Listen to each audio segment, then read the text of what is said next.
Bear down, everybody. It's your main man, Anthony Spice Adams, bringing to you episode 2 of In the Trenches, where I talk about defensive line and defensive line only.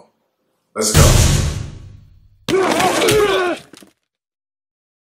The Buffalo Bills, definitely a beatable team. Could have beat these guys, but we didn't.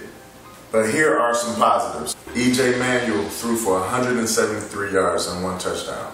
Jeremiah Ratliff, 5 tackles. Stephen Pyatt, 3 tackles. Willie Young came off the bench, 4 tackles and a sack. That's my player of the game, Willie Young. Good job, young fella. You're doing your thing. On to the negatives.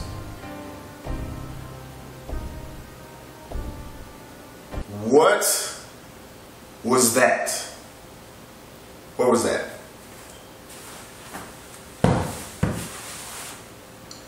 I'm serious! I know it was just one game, but this one game meant a lot. You have to protect home. You have to. You can't lose at home. You had somebody come into your backyard, take your ball, and say, no, I got next. Yo, throw the ball, little man. Man, I told you not to bring that ball. Hey, man, I got a football. Protect your house. Your first game out the gate, 193 rushing yards. What is the deal? Now I understand, you're in a read defense now. You're not shooting the gaps in the 4-3. You're doing a 4-3 read now. So now, when that center or that guard goes either way, you're mirroring him. I understand that. But we gotta get some penetration. It's a difference in being in a traditional 4-3 defensive lineman stance than being in a 4-3 read defensive lineman stance. If you're in a traditional 4-3, then this is your stance. It's just like a track stance.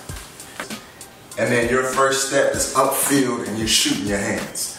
When you're in a read 4-3, this is basically your stance. It's a little bit less staggered. You're usually shooting your hands out first because you have to mirror this guy and you really have to use your hands as your eyes. But if I'm in a 4-3, I'm getting off the rock. I'm penetrating, I'm getting in the backfield. So when I get in my stance and I go upfield and I shoot my hands, my next move might be a rip move, or I might just keep pushing this guy in the gap. Basically, we just need more penetration from our big guys up front. That would clean a lot of things up because then backs, once they get the ball, they're not going to have anywhere to go. Now, let me say this. That 47-yard run that Anthony Dixon had was not the defensive line fault. Pyatt was getting double teamed. Jeremiah Ratliff was getting double teamed. So Pyatt is in one A-gap. That A-gap is completely open. But the gap was so big. I mean, you can fit a semi in there. And I'm talking about sideways. The gap was so huge. Then we go to Fred Jackson's run. That wasn't defensive line fault either. Pyatt getting double teamed again. He's in an A gap. Jared Allen is out here in the C gap. He runs up the B gap. You take that 47-yard gain and then that 38-yard gain, that's 85 yards. You take those 2 plays away, they still rush for 108 yards. You never want a team to rush for 100 yards. But you also don't want a team to rush for 193 yards. E.J. Manuel, he was 16 for 22, so that means he dropped back to pass 22 times.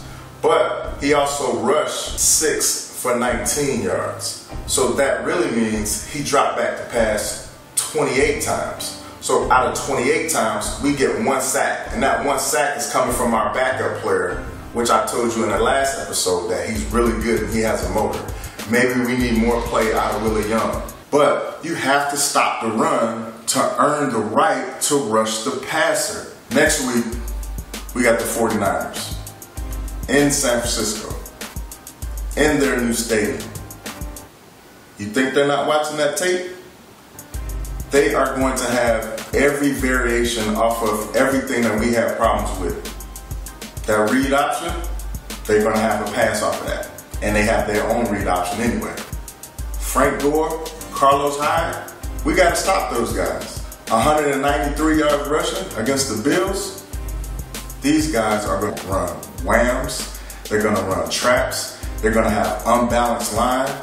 They are suited for the run attack. They're going to have extra defensive or offensive linemen in the backfield. They're going to have one wide receiver sets. They are really going to try to run this ball. So we need to be prepared. Bear down in the trenches.